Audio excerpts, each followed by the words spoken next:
چی کنه گوشه میبینیم که چی نفر چی نوگری ده در شهر کردن چی نوگری رفتیم اما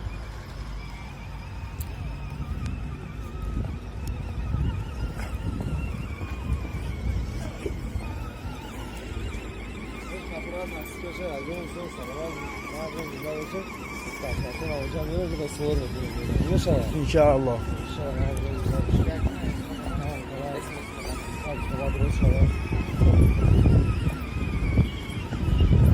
اینجا قلعه خوردن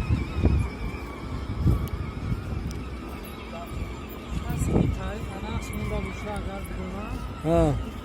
همون قلعه که نورمالی مقابل چنگیز خان جنگیده گرد همینجا این قلعه همین کیو میدیدیم منظورم مثلا مثال در تاریخ خونده بودیم این روز آمدیم یک جا بازم این دوستان رو کشیدیم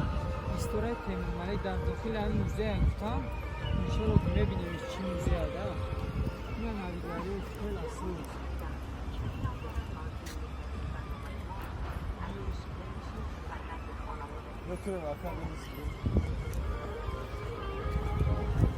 میگذاریم به قسمی اساسی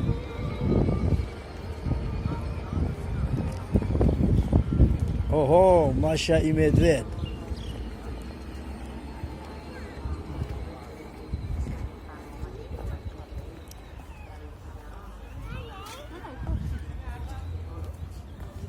در چند وقت بود یه موزیوت بود نیومدیم طرف اینجا خیلی نویداری شده خیلی اصول خیلی عادی سقودش هم نرمال در فصل موی رمضان نرمال مقصد